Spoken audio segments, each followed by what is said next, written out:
Le doy muchas gracias al Señor, doña Sonia, por conocerla, a usted, a su marido, y siga adelante. Les voy a contar a todos un pequeño testimonio. En uno de los muchos viajes que he realizado a Israel, a Tierra Santa, vino conmigo en el grupo un matrimonio muy devoto, muy católico. Ella concretamente tenía varias hermanas monjas y estaban a punto de canonizar a un antepasado de ella. Cuando vinieron conmigo a la ciudad de Jerusalén, los llevé al sepulcro bíblico, al sepulcro que tiene todas las características bíblicas, como dice la palabra de Dios. Y después le llevé a otro sepulcro, que es el de la tradición, donde hay un montón de velas y de imágenes. Y cuando esta mujer iba a entrar, ella se detuvo bruscamente en la puerta de ese sepulcro y me dijo: yo no quiero estar más tiempo aquí, porque en el otro lugar donde estuve se respira vida y aquí se respira muerte. Y la pregunta de ella es la que muchos católicos se hacen: ¿y ahora qué hago? ¿Y ahora qué hago? ¿Qué le digo a mis amigos? ¿Qué le digo a mis amigas, al sacerdote? ¿Qué le digo a mi familia? Usted por eso no se preocupe. Ustedes lo único que tienen que decir es: yo quiero obedecer, yo amo al Señor y yo me someto a mi Dios. Usted no ha renunciado a Dios. Usted no ha renunciado a nada digno de alabanza.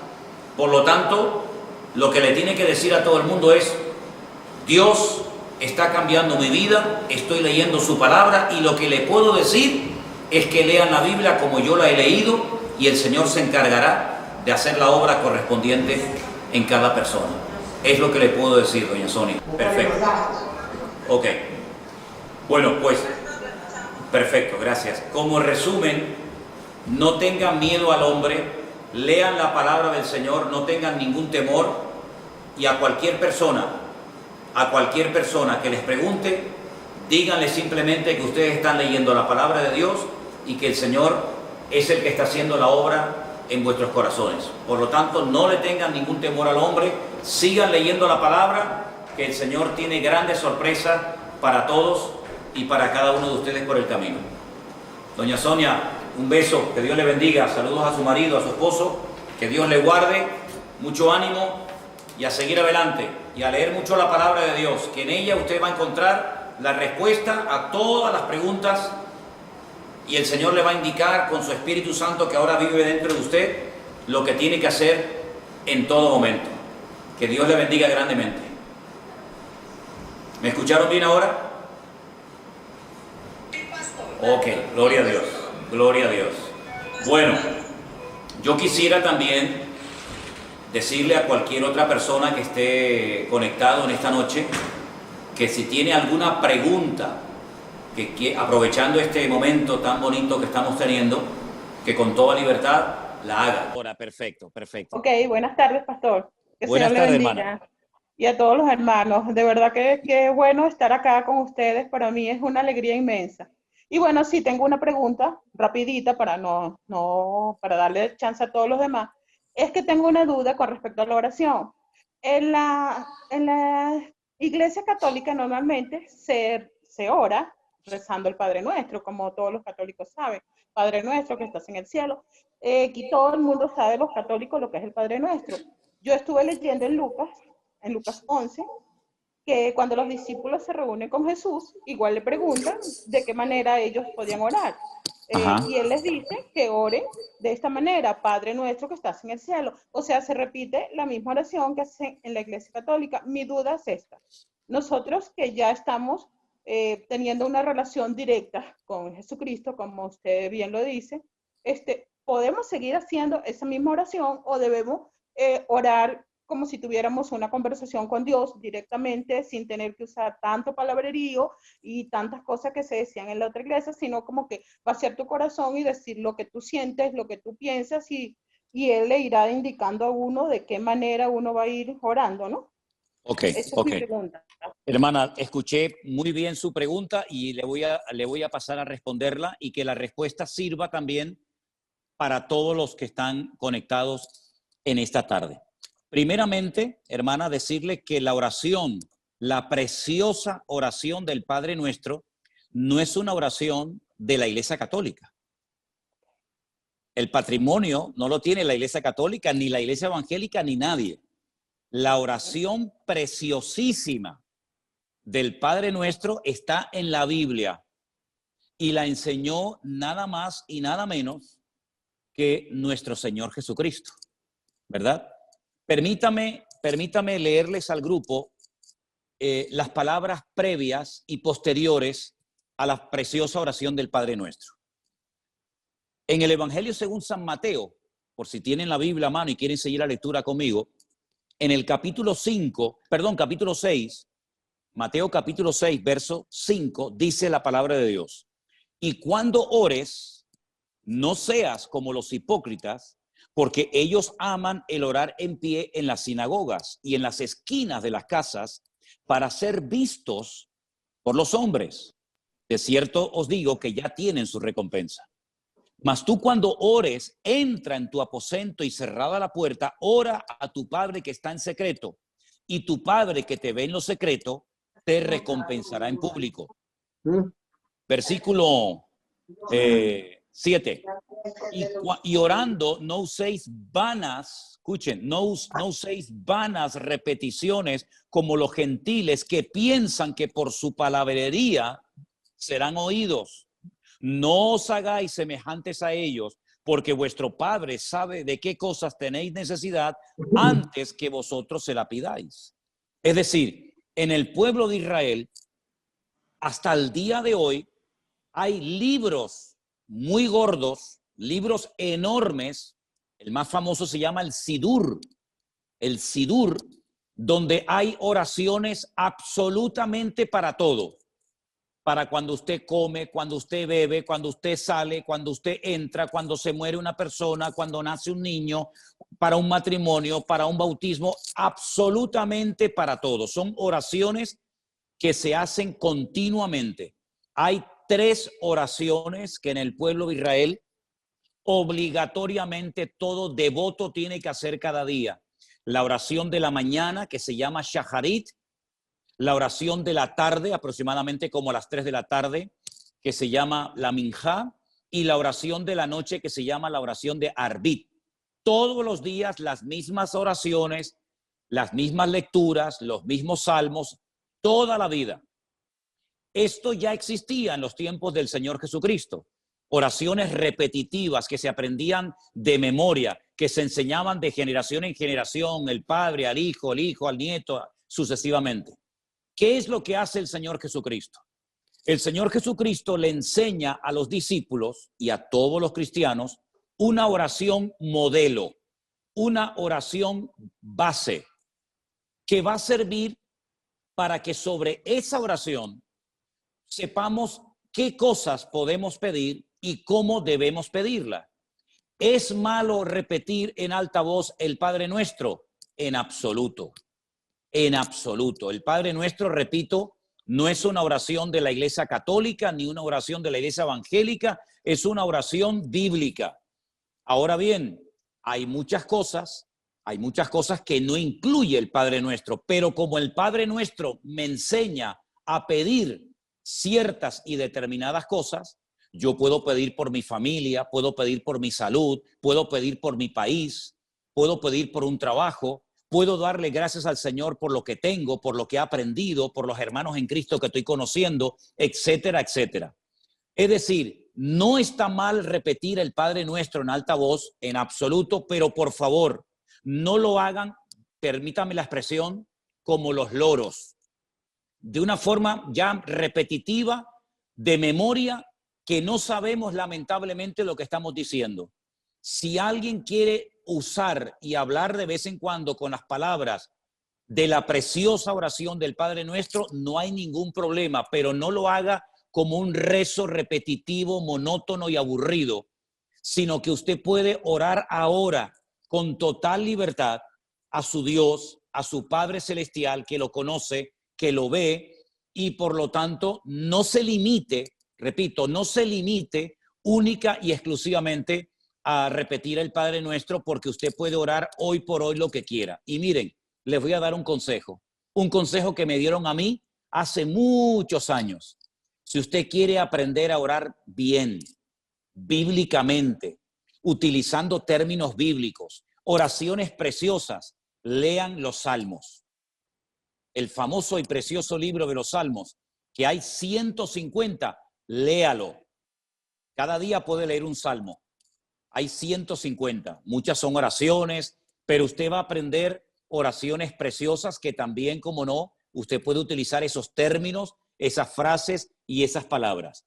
Así que como conclusión, usted puede repetir el Padre Nuestro cuando quiera, siempre y cuando no lo haga de una forma repetitiva, monótona, religiosa y aburrida. Pero no se limite única y exclusivamente a orar usando el Padre Nuestro, porque usted puede hoy por hoy orar con total libertad de padre a hijo, de hijo a padre, cuantas veces quiera. Espero que haya quedado bien. Quiero decir, espero que haya quedado clara, mejor dicho, la respuesta a su pregunta, querida hermana. Perfecto, quedó totalmente claro. Y quería Amén. acotar que sí, bueno, que tengo los libros de los Salmos, un librito solo de Salmos y lo leo siempre, pero bueno, era mi duda. También quería decirle rapidito, porque yo no es que estuve hasta ayer en la Iglesia Católica, pasa que vengo de una familia donde la mitad es católica y la mitad es cristiana.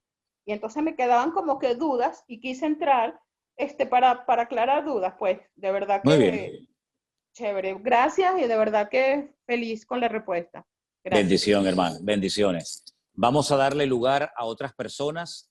Yo, como me estaba fallando el ordenador, la computadora, tengo el iPhone en la mano, el teléfono, pero tengo la pantalla frente a mí. Y Vanessa, si tú ves a gente con la mano levantada queriendo hacer una pregunta, dime de quién se trata y le damos enseguida lugar para que haga su pregunta.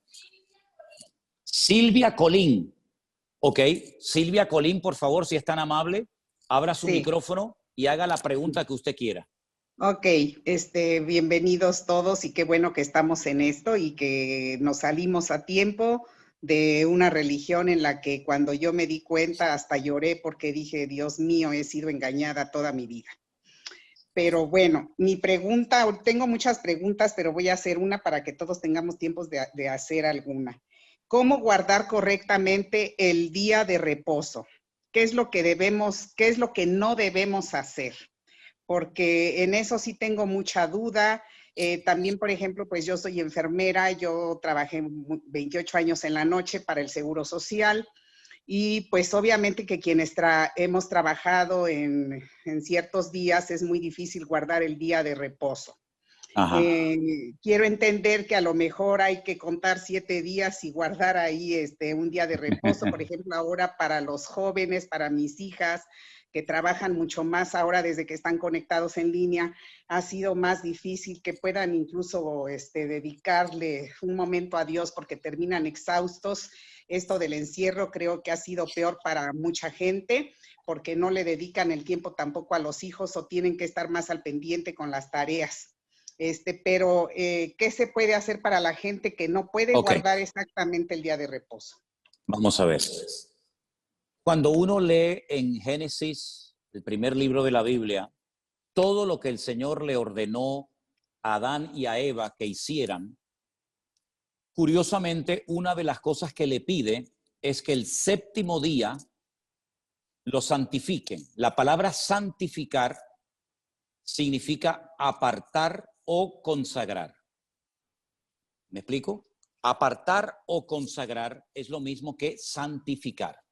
Bien, se lo dijo a Adán y a Eva. Es decir, en el séptimo día, ¿qué es lo que tenían que recordar? ¿Qué es lo que tenían que hacer? ¿Qué tenían que tener presentes aquella pareja por el hecho de que Dios le dijera que tenía que apartar ese día de una forma especial? Ahora bien, los días en la Biblia no reciben nombre.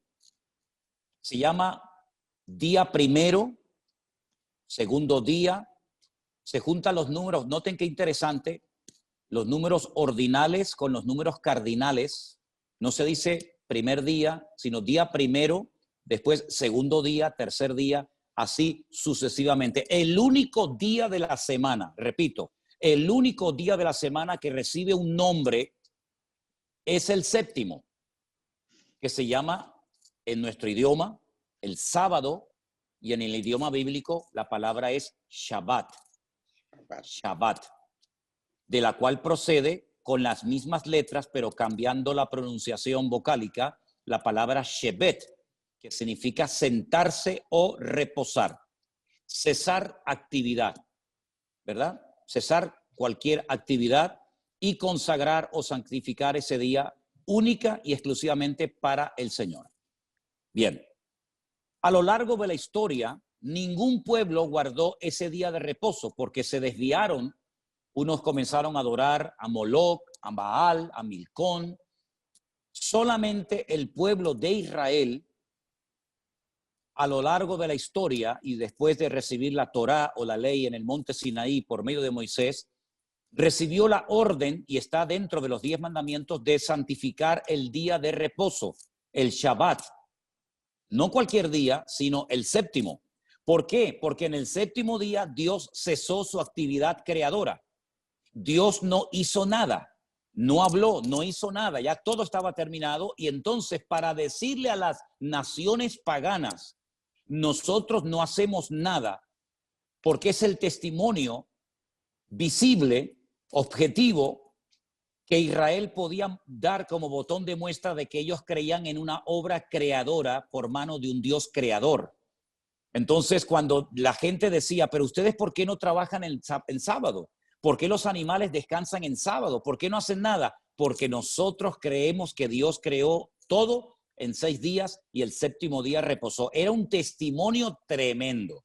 Ahora bien, cuando vamos al Nuevo Testamento y nos encontramos ya con la iglesia, con el cristianismo, uno históricamente sabe perfectamente, y solamente es cuestión de indagar y estudiar un poco, que los cristianos seguían, porque la inmensa mayoría en un principio eran judíos, seguían en las casas, en sus hogares, partiendo el pan. Y uno dice, bueno, partiendo el pan se refiere a que tomaban lo que llamamos la Santa Cena, el pan y el vino. No. Es que todos los sábados, el día de reposo Shabbat, se parte un pan, que es un pan trenzado, y se comparte vino. Todos los días del año que caen en Shabbat, se parte el pan y se toma el vino. Esa ceremonia se llama Kiddush. Se santifica esa ceremonia, ¿vale? ¿Qué fue lo que pasó? Bueno, algún día hablaremos de todo lo que se fue lamentablemente deteriorando con el paso del tiempo y en los muchísimos concilios que se fueron celebrando a lo largo de la historia, se fueron añadiendo y quitando cosas fundamentales que se habían practicado por siglos y siglos. Y una de las cosas que concretamente en el concilio de Nicea, antes del 400 antes de Cristo, concilio de Nicea, estudien eso en Google, por favor. En ese momento, la cristiandad, el liderazgo de la cristiandad en ese tiempo, transformó y cambió el Shabbat por el domingo. ¿Qué les parece? Hay unas declaraciones de un alto obispo de la Iglesia Católica de los Estados Unidos que con sus ropas sacerdotales da una conferencia, la pueden buscar en internet, en YouTube, donde él pide perdón porque él lee el decreto, el año, el día y la hora en la que la cristiandad quitó en ese concilio de Nicea el día sábado y lo sustituyó por el domingo. Ahora, ¿qué es lo que ocurre? En nuestra tradición cristiana es muy difícil, no sé ustedes hermanos, pero es muy difícil por las cuestiones laborales fundamentalmente, guardar el día de reposo. De hecho, los cultos, el culto principal de la mayoría de las iglesias, aunque aquí el sábado lo hacen los jóvenes, ¿verdad? Y en muchas congregaciones, el culto principal es el domingo. ¿Por qué? Porque en el sábado trabaja mucha gente y no vendría nadie al culto. Entonces, por cuestiones de práctico, por ser prácticos, nos congregamos el domingo. Ahora, en Cristo, todos los días son del Señor. Todos. El problema es que en el paganismo sí le pusieron nombres a los días de la semana. Y uno dice, ¿cómo es eso? El lunes se adoraba la luna, el martes al planeta Martes, el miércoles a Mercurio, el jueves a Júpiter, el viernes a Venus, el sábado a Saturno y el domingo en inglés es el Sunday. ¿Qué es el Sunday? El día del sol, los adoradores del sol. Entonces, lamentablemente, muy poca gente puede juntarse en familia tranquilamente alrededor de una mesa a tener un día de reposo, en este caso el Shabbat. Ahora, mi consejo es, todos los que puedan el sábado pasarlo en familia, comer juntos, con los hijos, con los nietos, orar juntos, bendecirse los unos a los otros, háganlo. Pero por cuestiones prácticas, el venir a la iglesia el domingo no es ningún pecado mortal, es por cuestiones de cuestiones prácticas.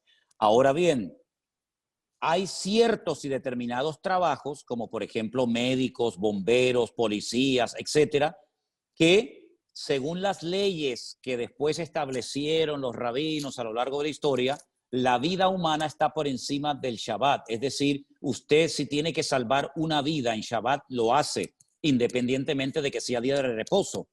Jesús le dijo una vez a un líder de una sinagoga en Israel, le dijo, tú eres un hipócrita, querido, porque esta hija de Abraham que estaba 18 años atada por Satanás en tu congregación, que no se podía enderezar, tú no orabas por ella, pero sin embargo hoy te has levantado y has desatado tu buey del pesebre y lo has llevado a beber. ¿Cómo es posible que le des más importancia a la vida animal que a la vida humana? Entonces lo que no tenemos es caer en un fanatismo y creer que porque no podemos guardar el día de reposo nos vamos a condenar. No, hay que procurar cumplir con todo dentro de nuestras posibilidades. Pero el día de reposo es fundamentalmente un día de eso, de reposo, de tranquilidad, de sosiego, de calma, para estar en familia, estar juntos, cesar cualquier actividad que pueda ser cesada. Y luego el domingo nos juntamos como pueblo de Dios en nuestras iglesias, nuestros cultos, y no hay ningún problema. Pero en Cristo no nos ceñimos única y exclusivamente como Israel a un día de la semana, sino que en Cristo todos los días son del Señor. Y para finalizar, en la carta muy interesante a los hebreos, que la tenemos en el Nuevo Testamento, antes de la carta de Santiago, dice que enseña que Cristo es nuestro reposo, es decir, Cristo es nuestro Shabbat. En Cristo, ese reposo que se representa con un día a la semana, nosotros lo tenemos constante y permanentemente todos los días de nuestra vida. Espero haber respondido a su pregunta, querida hermana. Sí, sí, pastor, y es que como se habla de que la gente no se salva si no guarda el cuarto mandamiento y en eso está el séptimo día, pues digo, híjole. Eso no es verdad. Eso no es verdad. Ah, La salvación no se gana por los mandamientos. Permítame ponerles el ejemplo de un joven rico que un día vino al Señor y le dijo, maestro bueno, ¿qué tengo que hacer para heredar, para tener la vida eterna? Y Jesús le dijo, ¿estás cumpliendo con los mandamientos? Y le dijo, sí. Y le dice, pero aún te falta una cosa.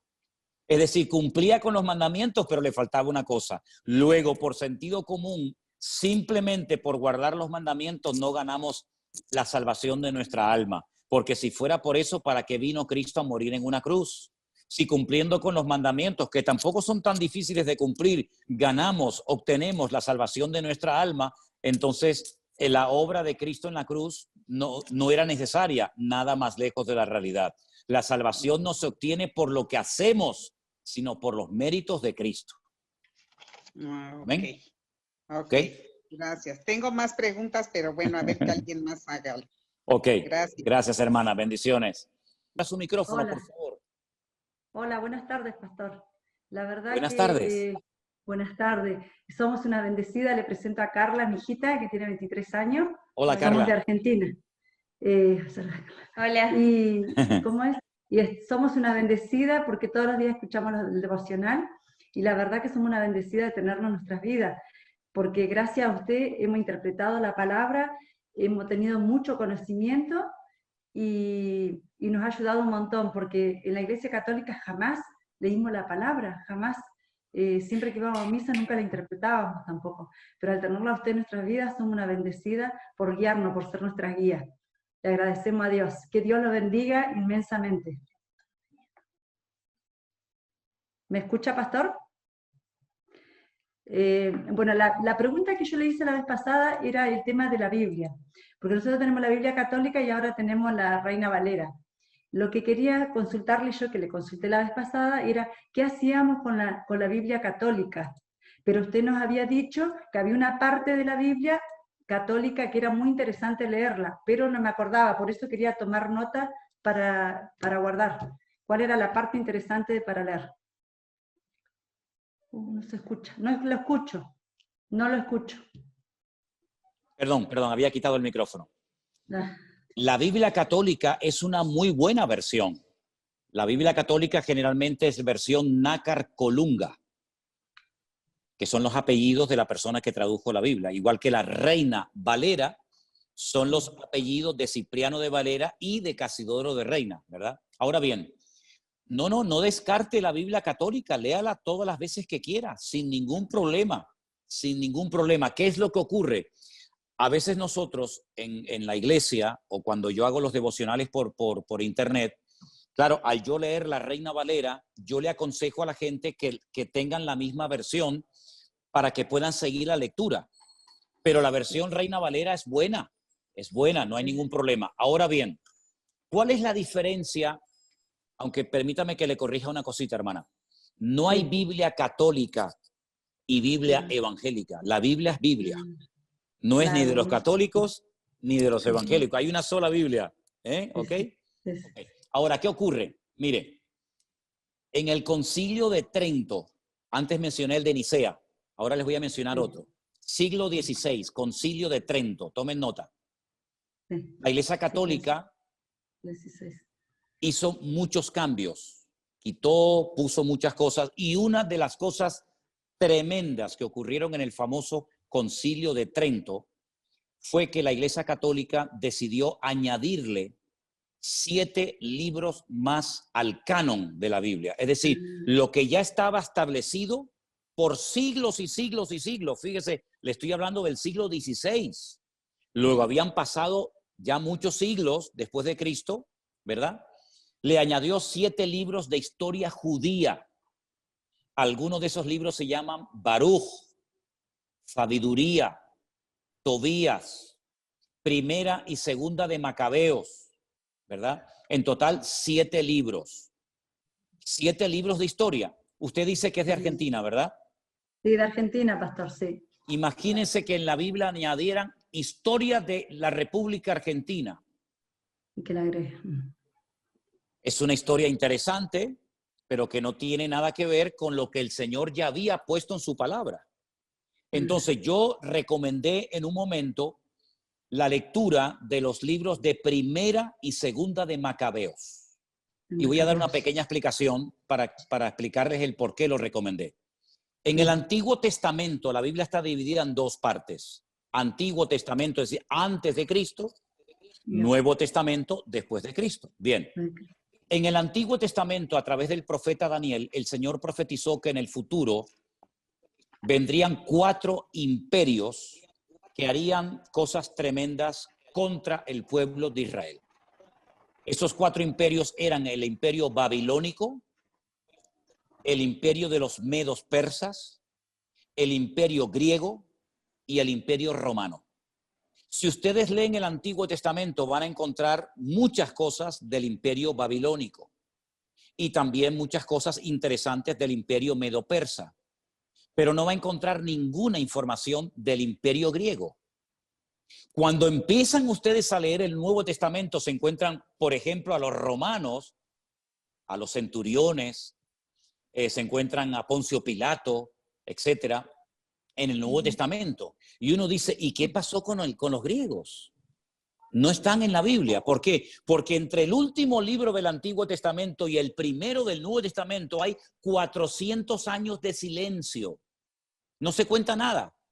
No pasó nada. Claro que pasaron muchísimas cosas. Por ejemplo, la historia de Alejandro Magno, la historia del imperio griego. Entonces, ¿qué pasó con ese imperio ¿Qué hicieron en Israel? ¿Qué hicieron con el templo de Jerusalén? No lo sabemos, pero en Primera de Macabeos y en Segunda de Macabeos encontramos cosas muy interesantes que ocurrieron en ese periodo de la historia.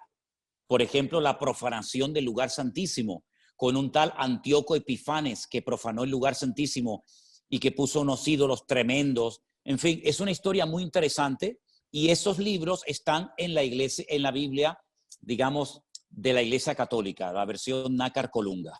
Los macabeos eran unos hermanos que se rebelaron contra el Imperio Romano. No se llamaban macabeos.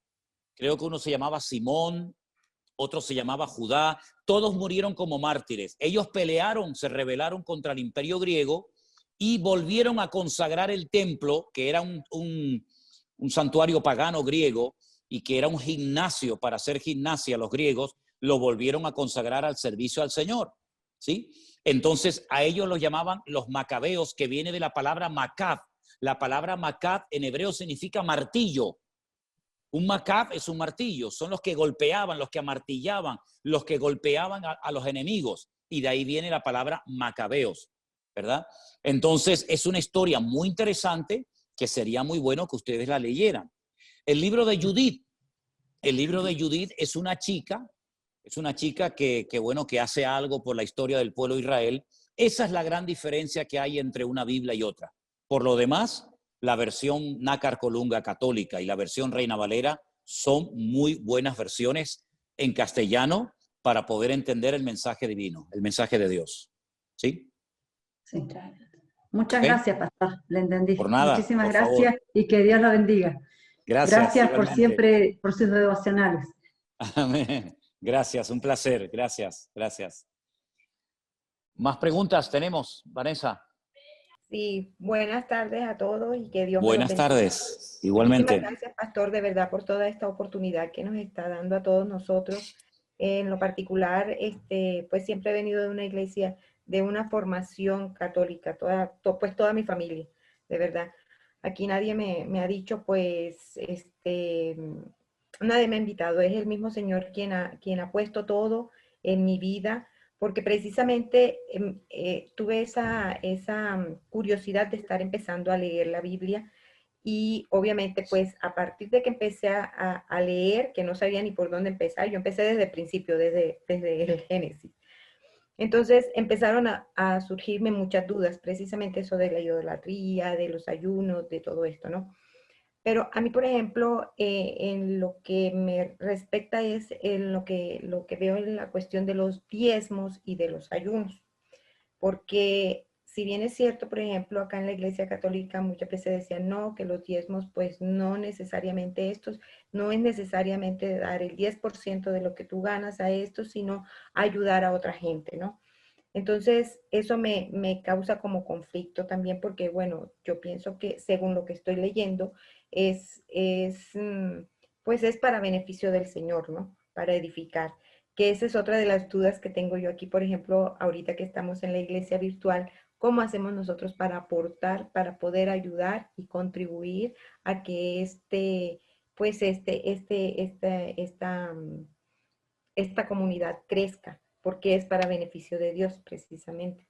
Y lo del ayuno, bueno, ya eso es otra cosa que me imagino que será en otra oportunidad. Vamos por parte, vamos. Piano, piano se va lontano, dicen los italianos, poquito a poco, ¿no? Miren, hermana, vamos a ver, que quede bien claro para todos los hermanos, todo el grupo que en esta tarde está conectado, que yo, que les habla, en ningún momento he hablado de aportar absolutamente nada. ¿Ok? No hablamos de diezmos, ni de ofrendas, ni de donaciones, ni de limosnas. No he hablado absolutamente nada de eso, ni lo haré, salvo si me preguntan. Pero nuestra prioridad y nuestro objetivo no es pedir dinero, ni aprovecharnos de la generosidad de la gente, ni muchísimo menos, ¿verdad? Eso lo quiero dejar bien claro y además ustedes saben perfectamente que me llevan algunos años escuchando y lo único que hago es simplemente decir gracias de todo corazón a los que sienten en su corazón en algún momento mandar alguna aportación, pero jamás hemos pedido nada. Bueno, dicho esto, permítame decirle que cuando el pueblo de Israel recibe lo que llamamos la ley, la palabra correcta sería la Torá, la instrucción, los 5 libros, Génesis, Éxodo, Levítico, Números y Deuteronomio, a esos libros se le llama el Pentateuco, que viene de la palabra 5, Pentateuco, Humash, en hebreo de la palabra 5, ¿ok? Reciben 613 mandamientos. Repito, 613 mandamientos u ordenanzas. Había ordenanzas que eran para las casadas, para las solteras, para los viudos, para los soldados, para los agricultores, para los ganaderos, para los sacerdotes. Sí, imagínense, 613 mandamientos hay para todo el mundo y para todos los gustos. Ok. Una de las cosas que el Señor dijo es que de las 12 tribus de Israel, las 12 familias que se fueron reproduciendo y formaron el pueblo de Israel, el Señor escogió a una de las 12 que fueron los levitas, la famosa tribu de Leví, que no iban a recibir herencia, no iban a recibir tierra, por lo tanto, no se iban a poder dedicar ni a la agricultura, ni a la ganadería, ni a ningún otro trabajo, sino solamente a las cosas del templo, del tabernáculo, las cosas del Señor, los sacrificios, etc. Entonces la pregunta es, si no podían trabajar en otra cuestión más que en los asuntos de Dios, ¿de qué vivía esta gente? ¿Verdad? Pregunta lógica. El Señor estableció un sistema maravilloso, extraordinario. Dijo, las 11 tribus restantes, Judá, Benjamín, Zabulón, Dan, etcétera, van a apartar el 10% de sus entradas. Unos apartaban papas, otros aportaban limones, otros aportaban corderos, otros aportaban fruta. Es decir, cada tribu, hablamos de miles de personas, apartaban el diezmo de sus ganancias, de sus entradas. Si vivían muy lejos y no podían traer la mercancía, la vendían y traían el dinero al templo. Entonces, con ese 10%, ese diezmo que aportaban las 11 tribus de Israel, se mantenía a la tribu de Leví, a los sacerdotes, y se mantenía la casa de Dios, es decir, el templo de Jerusalén en aquel tiempo. Bien, hoy en día, en las congregaciones, yo hablo de mi situación en España, que no recibimos ningún tipo de subvención ni de aportación económica del Estado. ¿Cómo se ha mantenido la iglesia evangélica? ¿De qué vive la iglesia? ¿Cómo pagan la luz, el agua, los alquileres de los locales? Nosotros no tenemos propiedades, todo es alquilado. Pues con las aportaciones voluntarias de la gente, de las ovejas, de las personas. Entonces hay una costumbre dentro del pueblo evangélico que nace, que viene del pueblo de Israel, que es apartar el 10% de sus ganancias y lo aporta a la obra de Dios. Y con eso se pagan los gastos. ¿Qué es lo que está haciendo gente que nos está viendo por internet? Bueno, ellos van a la página web de nuestra iglesia y ven que hay una cuenta bancaria y hay un sistema muy sencillo, muy seguro, muy rápido que se llama PayPal, ¿sí? Y con ese sistema de PayPal, lo que hacemos es permitirle a la gente, perdón, un segundito, y el Señor es fiel y el Señor nunca nos abandona y hasta el día de hoy podemos decir que el Señor ha cuidado de su obra. ¿Me entendió la respuesta? ¿Sí? Sí, pastor, buenas tardes. Abra su micrófono, por favor.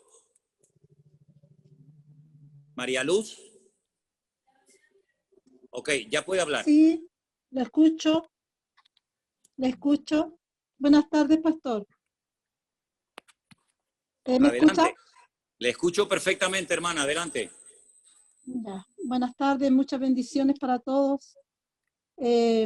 Mi duda es que, bueno, alguien preguntó sobre eso, primero que nada, sobre el ayuno y luego sobre el bautizo.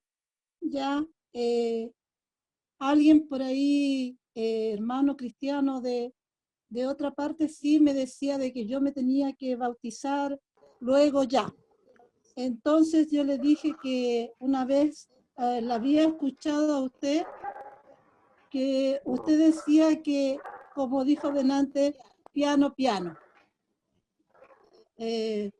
Quiero conocer bien, quiero aprender de la palabra, quiero ir poco a poco aprendiendo todo lo que es el cristianismo y lo que me diga el Señor. Entonces, no estuve un poco de acuerdo con esa persona porque como yo siempre fui católica, toda mi familia fue católica, y siempre dije de que si algún día el Señor me llamaba, yo quería hacer las cosas bien. Entonces, estoy en eso, estoy aprendiendo y yo quiero saber si estoy errada en lo que yo pienso. Por eso mi pregunta iba ya hacia lo del bautismo, pastor. Ok, hermana.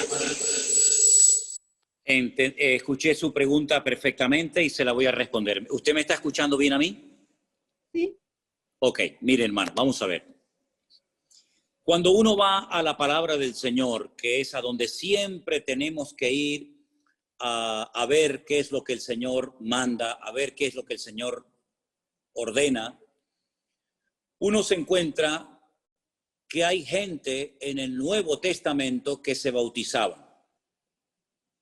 Y entonces uno dice, bueno, ¿cómo se bautizaba la gente? ¿Cómo hacía la gente en la Biblia para bautizarse?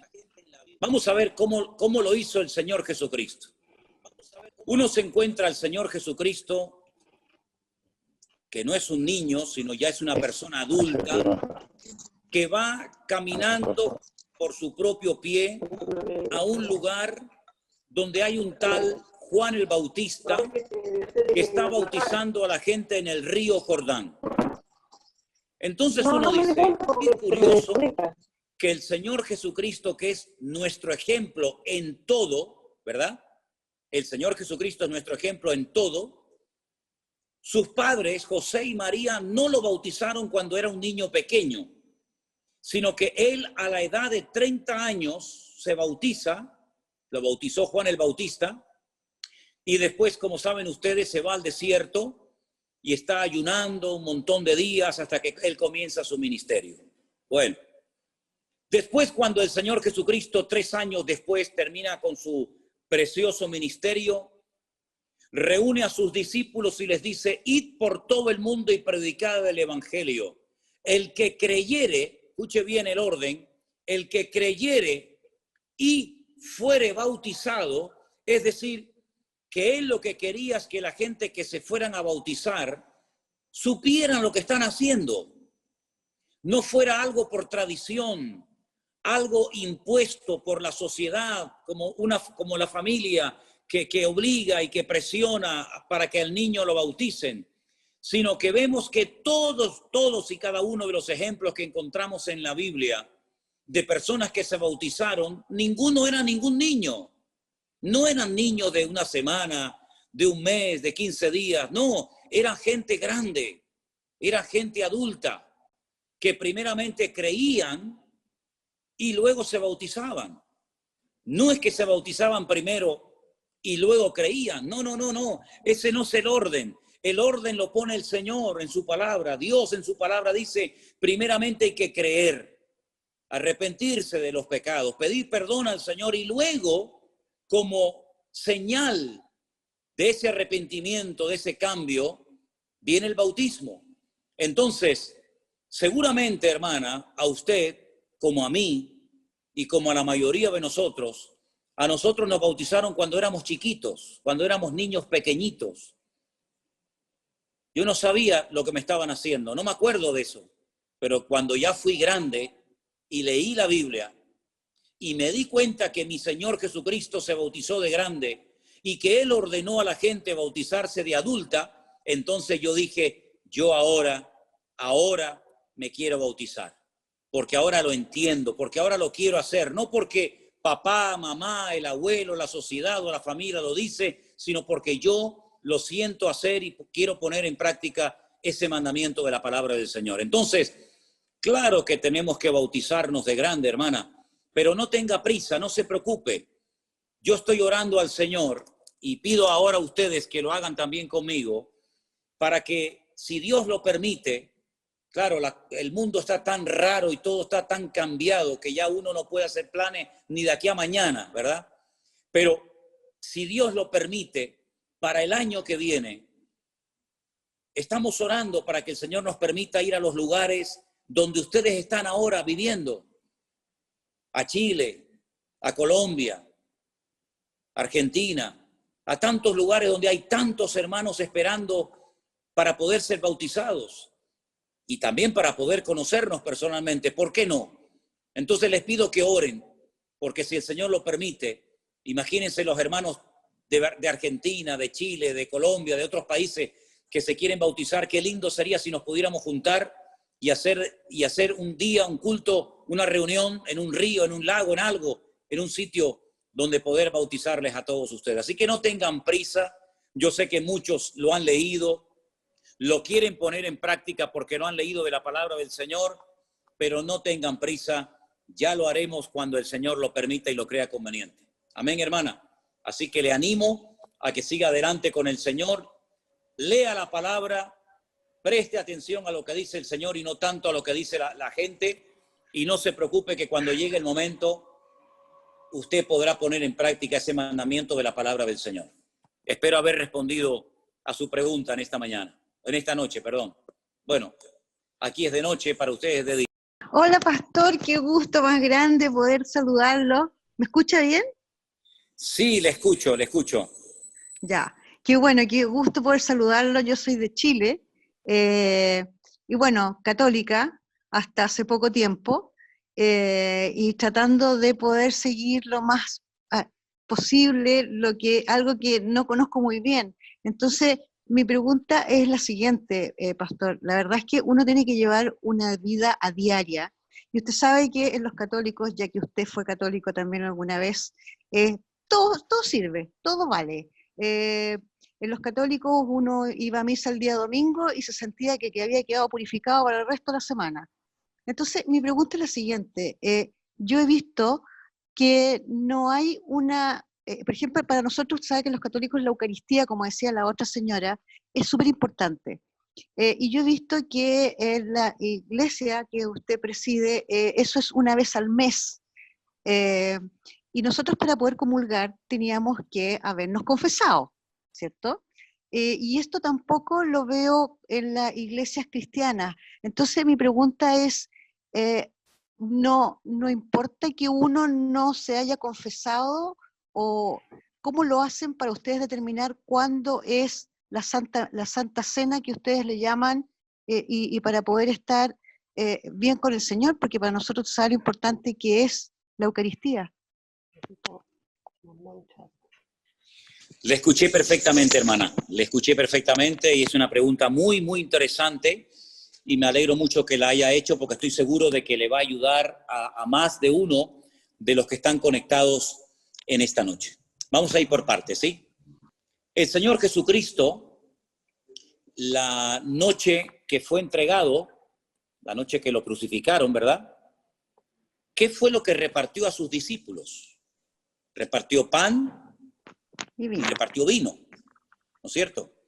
Porque además esa noche se estaba celebrando una fiesta que en hebreo se llama la fiesta de Pesaj. Nosotros la conocemos como la fiesta de la Pascua, ¿sí?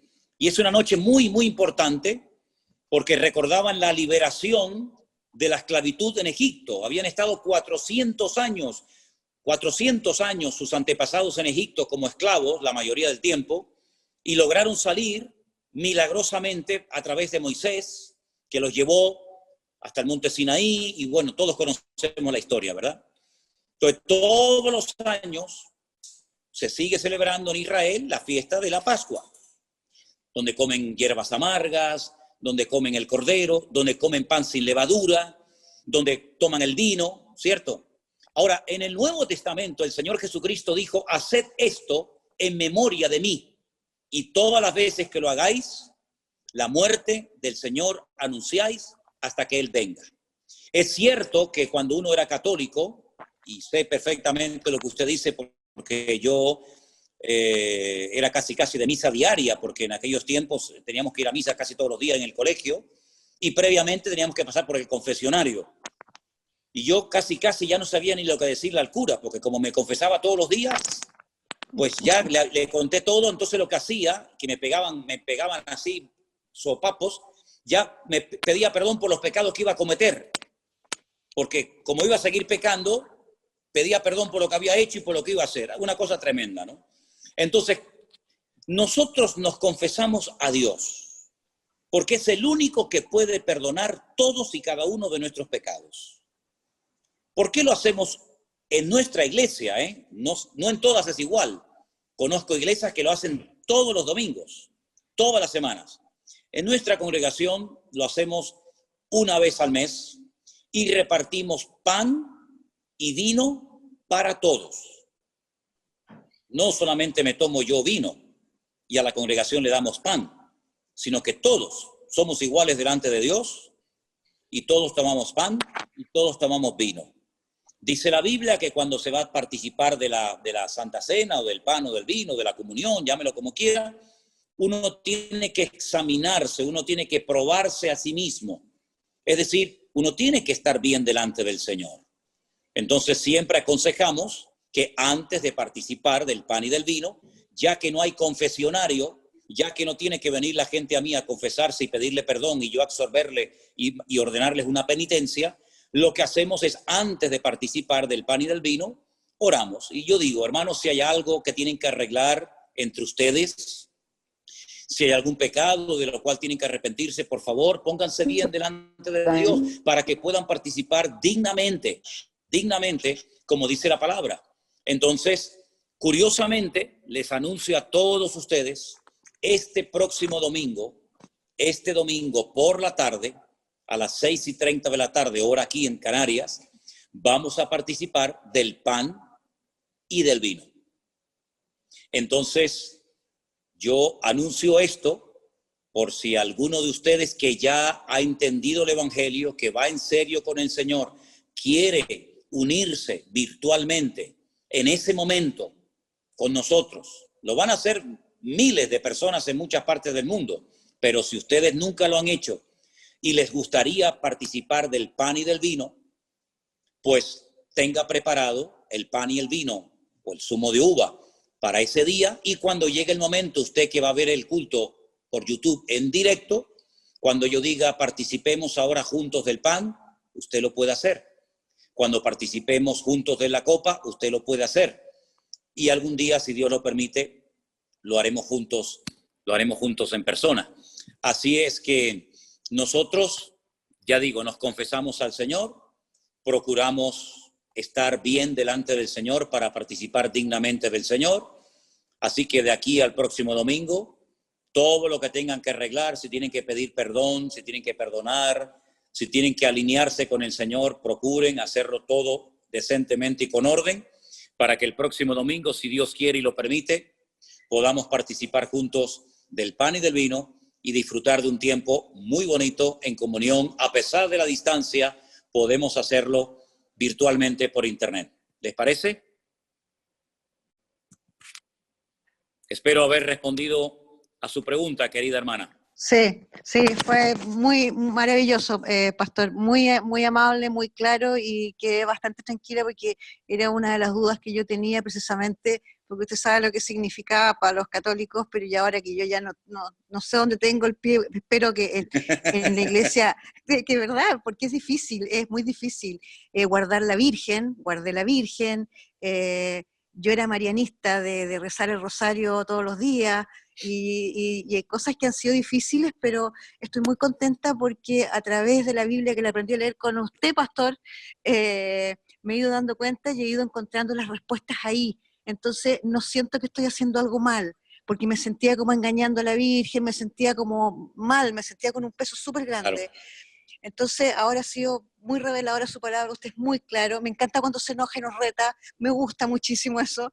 Ha sido muy amable. Muchas Gracias, hermana. y gracias. Un muchas placer. bendiciones. Un placer poder servirla y le voy a decir que hay un versículo en la Biblia, en la carta de Pablo, del apóstol Pablo a los Romanos, capítulo 8, versículo 1, dice: ahora pues ninguna condenación hay para los que están en Cristo Jesús, los que no andan conforme a la carne, sino conforme al Espíritu. No se sienta mal por hacer las cosas como Dios dice en su palabra. Al contrario, dígale: gracias, Dios mío, porque ahora con tu palabra tengo más paz y más tranquilidad que nunca. Y yo le animo a que este domingo, tal vez por primera vez en su vida, no lo sé, usted se anime con su trocito de pan y su copita de vino a participar con miles de hermanos de la cena del Señor, recordando su muerte, su resurrección y su venida. Que el Señor la bendiga. Así será. Amén. Muy amable, pastor. Amén. Muchas gracias. Gloria a Dios. Qué bueno. Vamos a ver quién es la siguiente que tiene más preguntas. Abre tu micrófono y te escuchamos atentamente en esta tarde. Buenas tardes para todos. Activa el micrófono, Alberto. Encienda su micrófono, por favor. ¿Ahí me escuchan? Sí, hermano, le escuchamos. Adelante. Buenas tardes para todos.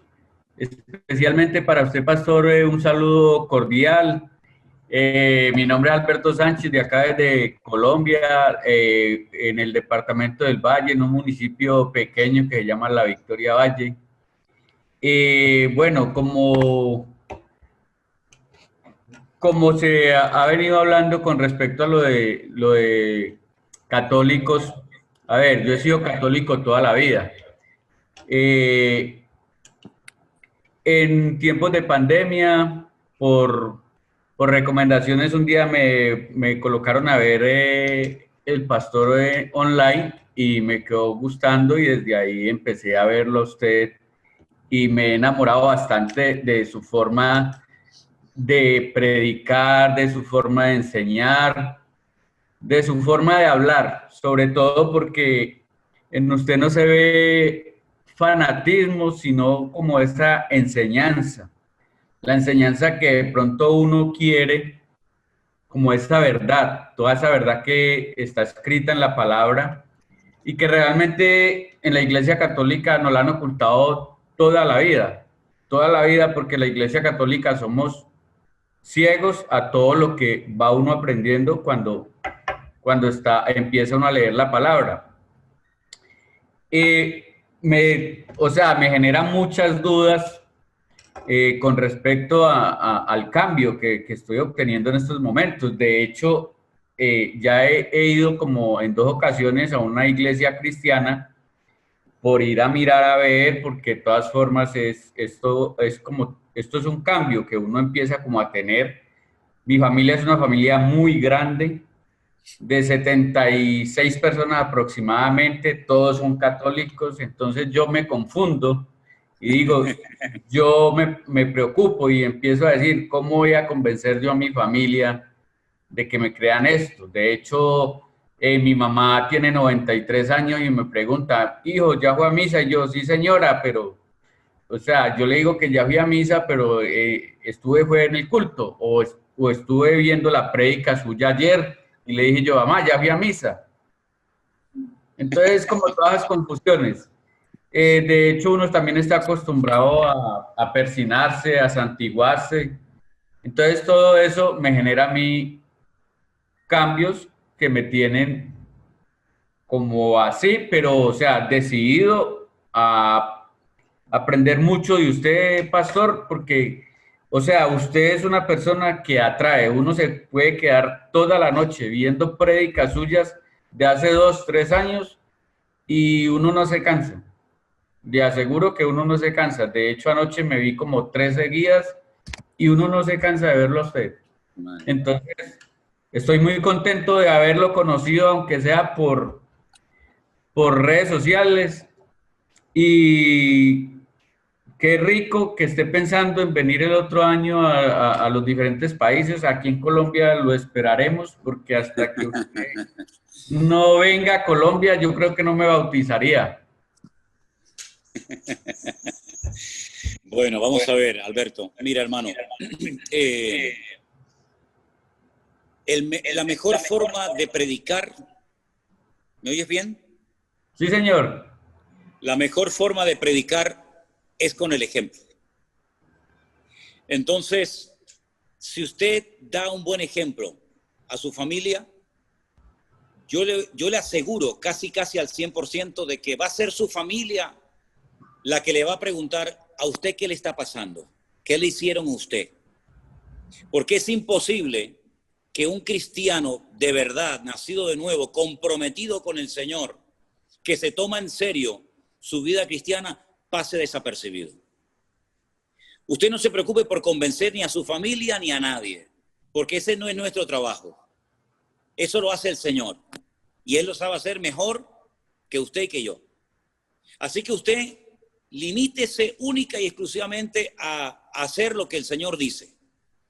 Y no se preocupe que le va a llegar la oportunidad, créame, le va a llegar la oportunidad de que usted pueda explicar qué es lo que le está pasando. Y mire, esto es muy fácil. Mire, a su papá, a la mamá, a la abuela, al sobrino, a quien sea, mire, yo lo que estoy haciendo es leer la Biblia, escuchar unos cultos y unas predicaciones y tratar de agradar a Dios lo mejor posible dentro de mis posibilidades con la ayuda de Dios. Y no se preocupe, Alberto, que Dios ya le dará sabiduría y palabra para que usted pueda dar una explicación coherente a toda la persona que le pregunte, que le van a preguntar qué es lo que te está pasando a ti, porque tú estás raro, a ti te han hecho algo, tú estás yendo a algún sitio, a ver, dinos, cuéntanos. Tú no te preocupes, Alberto, que ya el Señor te va a dar la oportunidad de hacerlo. Fortalécete bien en el Señor, ponte bien con el Señor, sé un ejemplo, que no te señalen con el dedo y te digan, sí, pero usted mucho cristianismo, pero mire esto y mire aquello. No. Procure que su vida sea un botón de muestra, una referencia buena. Y ya verás que el Señor va a hacer la obra. Y mire, claro que hay costumbres como el persignarse y otras cuestiones, ¿verdad? Que a lo mejor cuesta el dejarlas. Pero tú pídele al Señor, Señor, vete quitando de mi vida todas aquellas cosas que yo he estado haciendo, que a veces no sabemos ni por qué las hacíamos.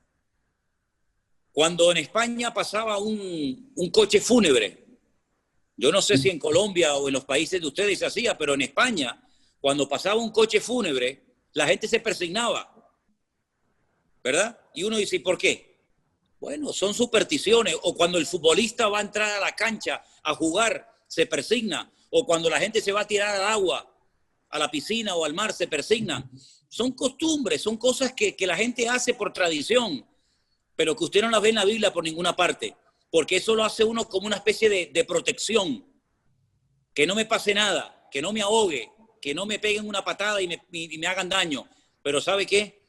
Ahora tenemos la mejor protección del mundo, que es el Señor de señores y el Rey de reyes, que está en nosotros, con nosotros todos los días hasta el fin del mundo.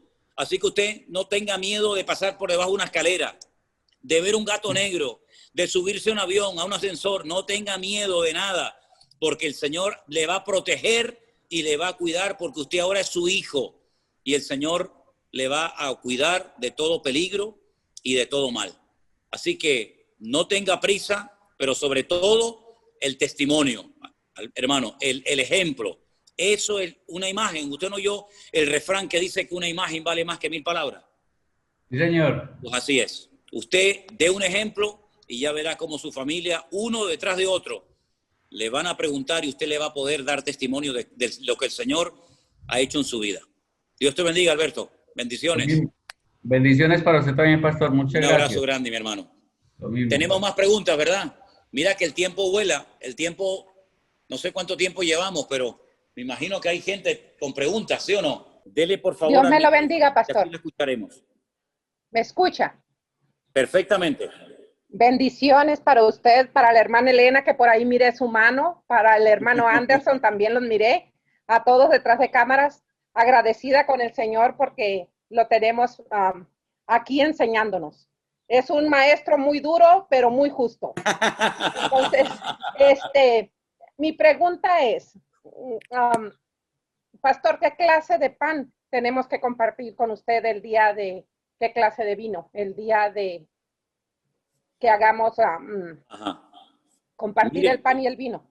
Sí, está buena la pregunta, está buena. Mire, realmente lo que se tomaba, lo que se comía en los tiempos de Cristo y lo que comían los discípulos cuando llegaba esa noche, sobre todo en la época de la Pascua, era realmente pan sin levadura. Era lo que se comía, pan sin levadura. Era como de una galleta, ¿verdad? Y en el libro de Éxodo explica por qué se tenía que comer pan sin levadura, porque no había tiempo para que leudara la masa, porque tenían que salir muy rápido de Egipto. Pero mire, no se hagan problema con eso. Cualquier trocito de pan que usted tenga por la casa. Okay. Tampoco tiene que ser 1 kilo de pan. Un trocito pequeño. No se me vaya a agantar. Y después queramos tomar mucho más vino, ¿verdad? Un trocito de pan cualquiera. Podemos participar juntos de la Santa Cena el domingo, si Dios quiere, que va a ser muy lindo. Y que estoy seguro que para muchos de ustedes va a ser la primera vez que lo van a hacer. Para mí sería la primera vez. ¿El vino, qué clase de vino? ¿Cualquiera? Nada. Dígame, hermana. El vino, pastor, ¿qué clase de vino? ¿Sería cualquier? Mire, vamos a ver, con el tema del vino, yo le digo, si hay alguna persona que ha tenido problemas con la bebida, es decir, que ha sido alcohólico, que ha tenido problemas con la bebida, yo le recomendaría que tomara zumo de uva. Okay. El zumo de uva, que es como si fuera vino, porque hay gente que fue alcohólica y no le conviene tomar vino. Claro. Ahora, los que nunca hemos tenido problemas con la bebida, los que nunca hemos sido esclavos del alcohol, solemos participar con una copita chiquita, copita chiquita de vino. Pero si no tiene vino, pues con zumo de uva, sin ningún problema. Perfecto. ¿Okay? Las dos cosas sirven, porque son frutos de la vid.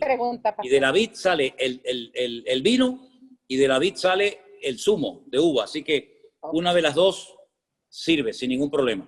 ¿Ok? Ok, pastor. Muchísimas gracias. El Señor me los bendiga grandemente. Gracias, hermana. Miren, vamos a darle lugar a 2 o 3 preguntas más y vamos a ir terminando por ahora, porque yo creo que vamos a tener que tener más reuniones de cara al futuro. Me parece a mí que sí, ¿eh? Me parece a mí que sí. A ver, ¿quién va a ser la siguiente? Vanessa, por favor. Su micrófono. Listo. Buenas tardes. Adelante, hermana. Buenas tardes, pastor. Bendiciones, un gusto saludarle. Es mi hermana Mónica Victoria. ¿Sí nos escucha? Sí. Ok, sí. Bueno. Y pues nosotros venimos de una familia católica. Mis papás son católicos. Nosotros, pues a partir de que escuchamos sus prédicas y sus devocionales y sus cultos y las escatologías, pues la verdad hemos aprendido muchísimo con ustedes su palabra, de lo que nos enseñan. Y pues estamos muy contentas. Y estoy en el proceso de enseñarle a mi hijo también, tiene 10 años y de enseñarle predicar. Yo soy divorciada, pues ella es soltera, pero mi hermana tiene una pregunta que hacerle porque pues ha escuchado su prédica y las escatologías. Entonces, pues le cedo la palabra a mi hermana. Dios me lo bendiga. Buenas tardes, pastor. Un gusto conocerlo y que se tome el tiempo de reunirnos a conocer la palabra de Yahshua. Y bueno, derivado de que he escuchado las prédicas que ha dado y las escatologías y del tema que dio el día de ayer, yo tengo una pequeña duda. No sé si existe si hay una pretribulación, tribulación y gran tribulación, o es solamente la tribulación. No sé si me pudiera aclarar ese punto. Bueno, mire, hermana, la Biblia nos habla en plan genérico, ¿verdad? A nivel general de algo que se conoce como la gran tribulación. En el Antiguo Testamento, la expresión no es gran tribulación, sino es el tiempo de angustia de Jacob. Es lo mismo, pero depende si usted está leyendo el Antiguo o está leyendo el Nuevo. Solamente recibe un nombre. No hay pretribulación, post-tribulación, hay gran tribulación y punto. Lo que ocurre es que la Biblia sí nos da mucha información acerca de lo que va a ocurrir previo, es decir, antes de que comience ese periodo terrible que se llama la Gran Tribulación y que es el desarrollo del libro de Apocalipsis fundamentalmente, aunque también de otras profecías del Antiguo Testamento, ¿vale? Entonces es lo que se conoce como el tiempo del fin. Es decir, cuando se acerque el tiempo de la tribulación, vamos a comenzar a ver muchísimas señales. Algunas de ellas ya estamos comenzando a verlas. Ya se está hablando de la formación de un nuevo orden mundial. Estamos viviendo una pandemia mundial, ¿verdad? Muchos de nosotros sabemos de lo que estamos hablando. Millones de hermanos no se pueden congregar, iglesias cerradas, etcétera. Entonces, hay una gran tribulación que empieza con algo que se conoce en la Biblia, en Apocalipsis 6, como los sellos. Los sellos, que son 7, a continuación 7 trompetas y a continuación 7 copas, las copas de la ira. Pero antes de que comience a desarrollarse o dé lugar el inicio de la gran tribulación, hay muchas señales previas, como los dolores a la mujer que está de parto, ¿verdad? No nace el niño en el primer momento, sino que hay unos dolores que van avisando que el niño viene, y esos dolores van preparando a la madre para el momento del alumbramiento, el momento del parto. Entonces, eso es lo que la Biblia, a grandes rasgos, nos enseña acerca de lo que se conoce como la gran tribulación. ¿Ok? Ok, sí, pues muchas gracias, pastor. Oramos por usted, por su familia y por toda la iglesia. Estamos muy, muy contentas y pues que Dios lo bendiga grandemente. Pues nada, hermana, un placer haberla podido ayudar, y de todas maneras, las clases de escatología que se grabaron en su momento, allí hay también muchas explicaciones que en un momento determinado sería bueno que a lo mejor usted escuchara y que le pueden ayudar y reforzar su conocimiento de la palabra, ¿sí? ¿Okay? Me pasan una nota que dice una niña, una hija de 8 años, que no ha aceptado al Señor. Bueno, al final de la reunión vamos a hacer una oración especial para los que todavía no han aceptado al Señor, que lo puedan hacer hoy y que puedan experimentar el gozo de la salvación. Voy a dar lugar a 2 preguntas más, por favor. Así que Vanessa me va a indicar de quién se trata la primera pregunta. Tenemos 2 y terminamos con oración. ¿Me escuchan? Sí. Hola, soy dominicana y vivo en Suiza desde hace 4 años más o menos. Yo mandé mi pregunta por WhatsApp porque yo pensé que no iba a estar hoy, pero gracias a Dios he podido estar. Le quiero dar las gracias a los hermanos y a usted también, porque gracias a Dios he encontrado por fin una persona que no explica, no explica todo realmente claro y que puedo entender. Muchas de las preguntas que tengo al escuchar las prédicas, me pasa algo especial, es que escribo las preguntas y al otro día cuando oigo el devocional o cuando oigo la prédica, las preguntas van siendo contestadas. Pero tengo un problema reciente con mi esposo. Yo al llegar aquí, visitaba la iglesia católica, yo soy católica desde hace mucho tiempo, era católica, y con él y su familia iba y visitaba, iba a la misa, iba a las actividades, pero al llegar aquí y convertirme, yo me convertí estando aquí, ya no quiero ir a esas actividades, y he tratado de explicarle, pero él no entiende, se pone molesto, se pone muy rebelde, tengo el problema con su familia porque también su familia lo presiona a él. Entonces, esa es una de las preguntas, ¿cómo hacer para nosotros poder, o para, en el caso mío, porque yo sé que es posible que otras personas tengan el problema, para poder lidiar con esa situación? Porque mi esposo no entiende el cambio que ha habido en mi vida, mi esposo no entiende, entonces su familia también lo presiona y también quiere presionarme a mí para que yo vaya a la misa, para que vaya a los bautizos y para que vaya a las actividades católicas, que de hecho yo antes asistía al principio cuando llegué aquí. Gracias, y espero que también esa duda que tengo, esta pregunta, le pueda ayudar a otras personas, porque sé que también van a pasar, si no han pasado por la misma situación que yo. Ok, hermana. Mire, hermana, no es fácil y tiene que tener mucha paciencia. ¿Usted no ha oído el refrán que dice que se casan más moscas con miel que con vinagre? ¿Sí?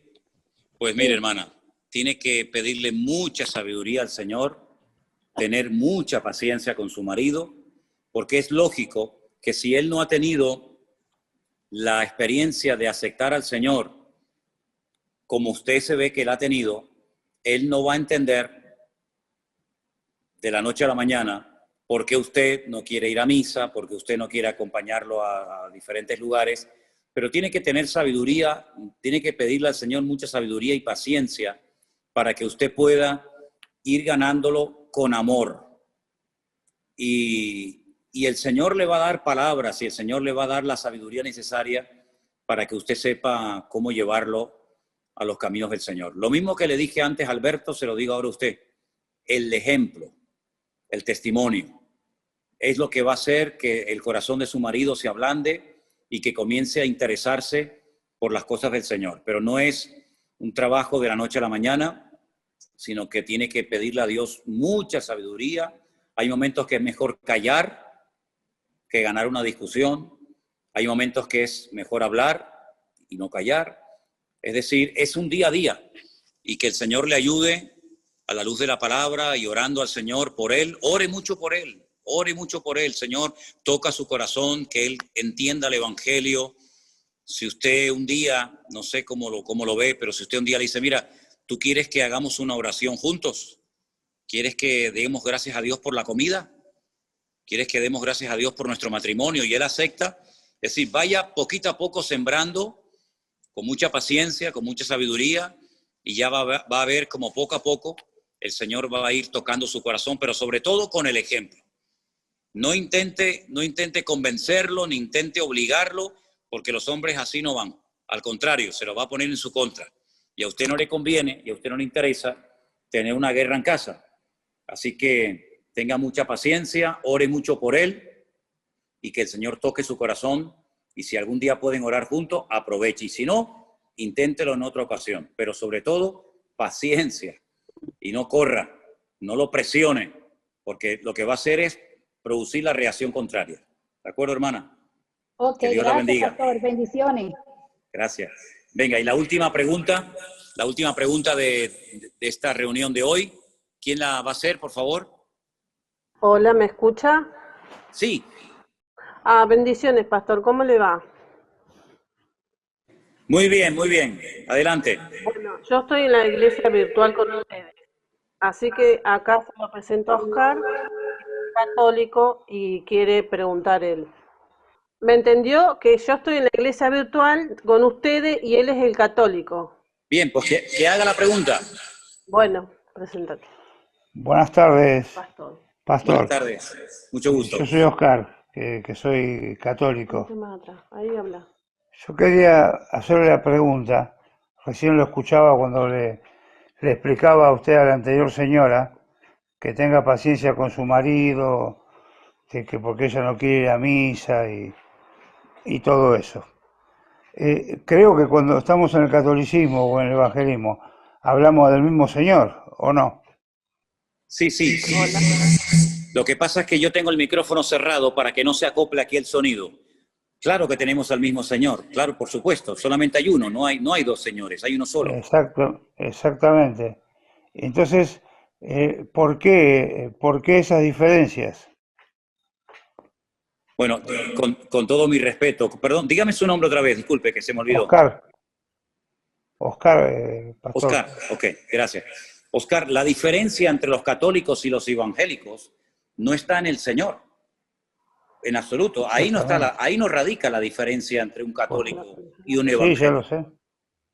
Si usted y yo nos sentamos a comer un asado allí en Argentina, o en España, o donde sea, y sale el tema del Señor, su Señor es exactamente igual que el mío. Se llama Jesucristo, su madre se llamaba María, su padre se llamaba José, nació en un pueblecito llamado Belén de Judea, en Israel, hace 2000 años, murió en una cruz, resucitó al tercer día, ascendió, está sentado a la diestra de Dios Padre, todo es igual, todo es exactamente igual. La diferencia, repito, no está en el tema del Señor, está en otras cosas que también son de vital importancia.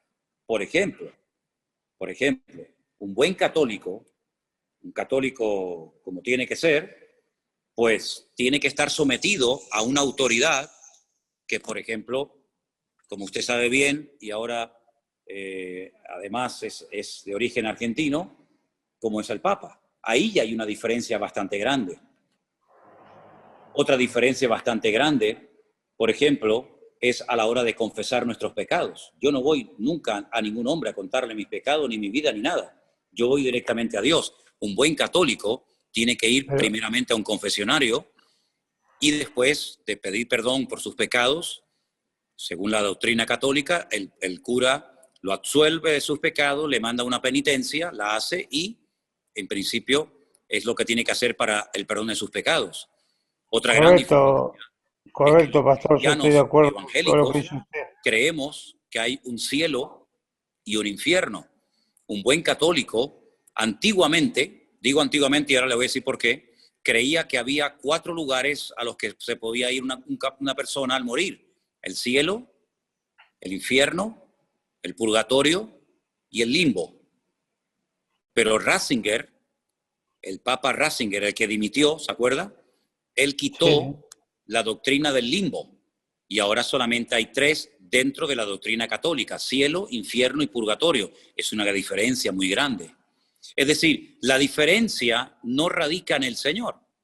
La diferencia radica en otras muchas cosas que son de vital importancia.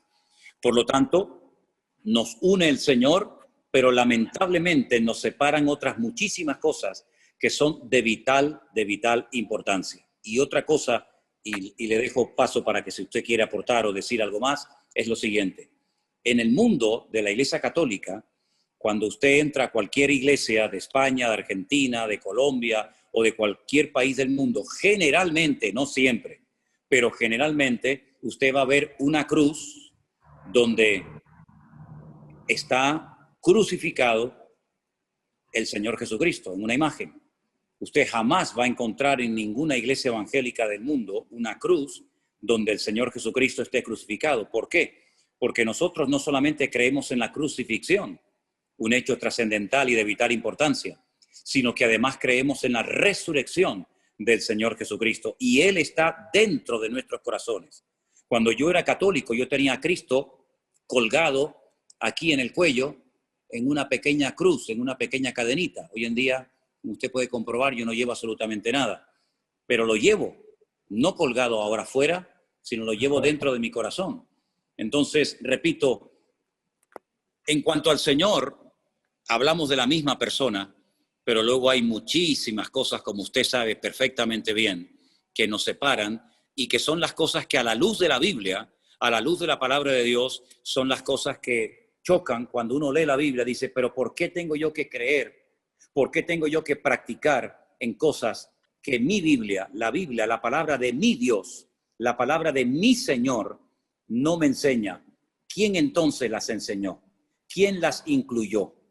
¿De dónde salen tantas y tantas prácticas y tradiciones que no están en la palabra de nuestro Señor Jesucristo? Bueno, es entonces cuando nos encontramos en reuniones como estas a muchísimos católicos que dicen, caramba, ahora me doy cuenta que mi sinceridad no estaba acertada del todo, sino que hay muchísimas cosas en las que hemos creído, porque, seamos sinceros, ¿quién llevó la religión católica a Latinoamérica? ¿Los japoneses? ¿Los árabes? ¿Los chinos? No, los españoles. Los españoles llevaron la espada y llevaron la cruz. Se llevaron la espada y dejaron la cruz.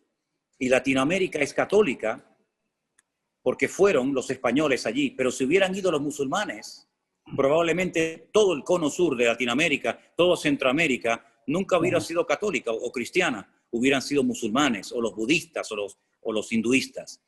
Es decir, que muchas veces la religión tiene que ver con aspectos culturales, no tanto con aspectos de elección personal. Yo hoy en día soy cristiano porque yo quiero ser cristiano, no porque nací en un país cristiano y porque mis padres o mis antepasados fueron cristianos, sino porque yo quiero ser cristiano. No es por imposición, es por convicción personal. Y eso, lamentablemente, en el catolicismo, con todo mi respeto, y usted lo sabe perfectamente bien, no se enseña. ¿Por qué? Porque en el momento en el que al niño se le mete en la pila bautismal y se le bautiza, automáticamente ya forma parte directa y activa de la Iglesia Católica. Y eso no enseña la Biblia.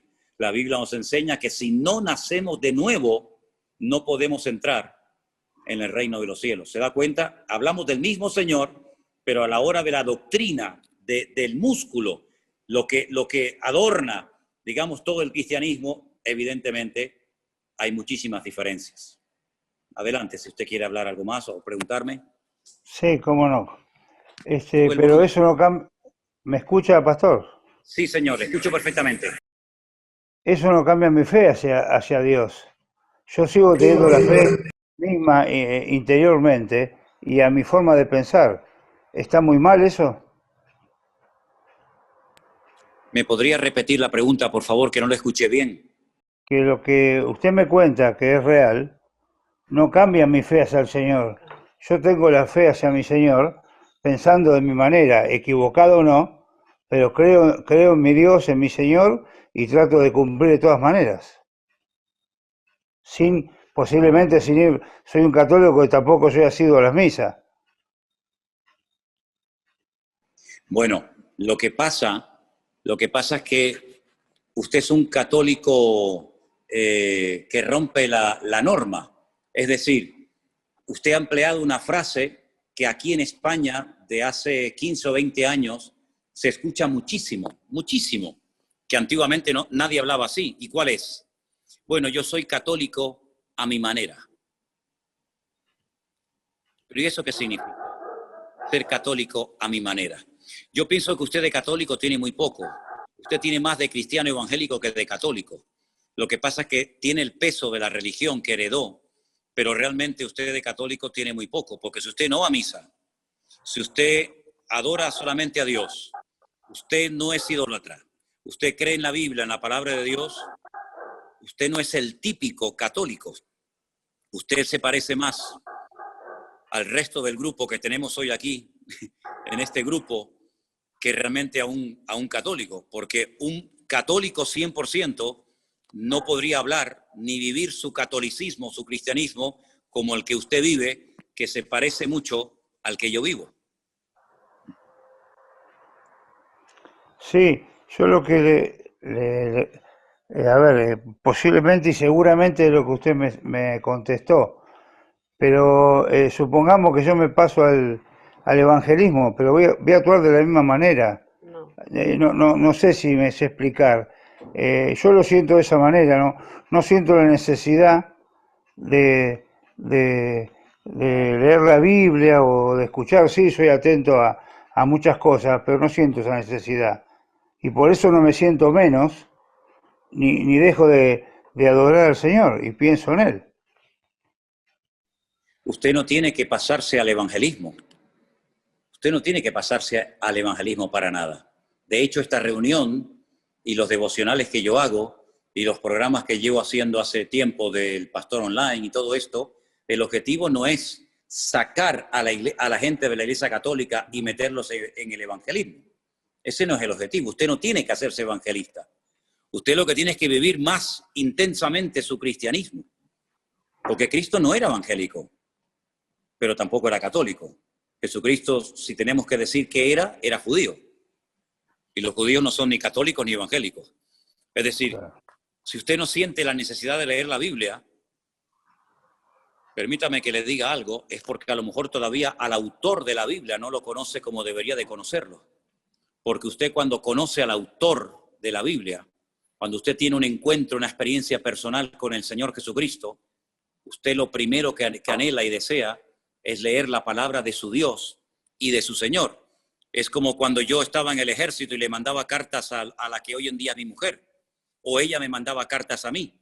Imagínense que yo estoy en el ejército solo y recibo cartas de mi novia y digo, no tengo ganas de leerla. Pero ¿cómo que no tienes ganas de leer la carta de tu novia? ¿Estás loco? Yo estaba todo el día esperando que llegaran las cartas de ella y me imagino que ella estaría esperando que llegaran mis cartas. Porque detrás de esa carta hay una persona, detrás de esa carta hay un amor, detrás de esa persona hay unos planes, hay un proyecto, detrás de esas cartas hay muchas cosas. Detrás de un libro que llamamos Biblia está mi Dios, está mi Señor, está mi amigo, está todo para mí.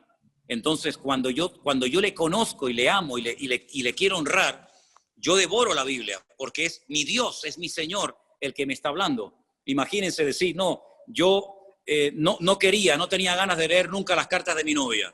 Pero ¿cómo que no tiene ganas de leer las cartas de la novia? Es una incoherencia.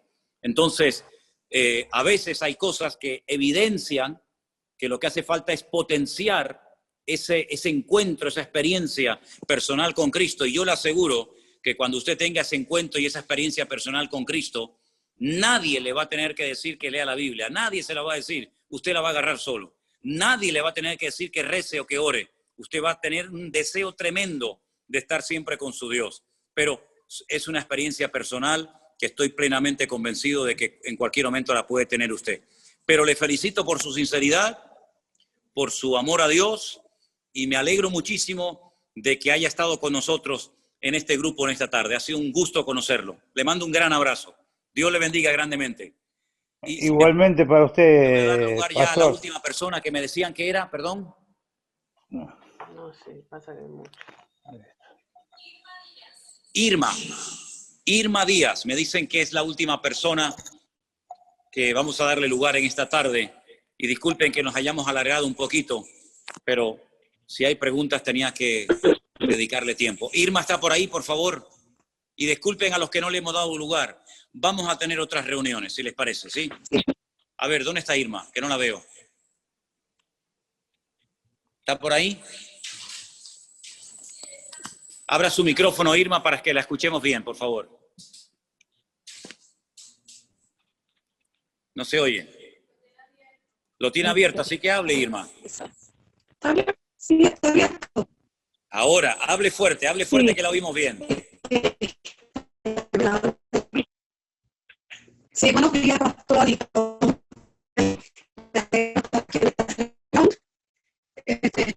Discúlpeme, Irma, pero se le escucha muy mal. Entonces, no se enfade con nosotros. Enfádese con la compañía telefónica, pero no conmigo. Miren, vamos a hacer algo. Yo le voy a pedir a todos los que están conectados, ¿sí? Todos los que están conectados en este momento, que oremos al Señor. Que le pidamos al Señor que nos ayude. Aquí no se trata de ser católico ni evangélico. Aquí se trata de ser cristianos, de seguir a Cristo, de vivir como Dios manda. Vaya usted a la iglesia que quiera, reúnese donde quiera. De hecho, ninguno de ustedes, fíjense lo que son las cosas, ninguno de ustedes se puede congregar con nosotros aquí en Canarias, para que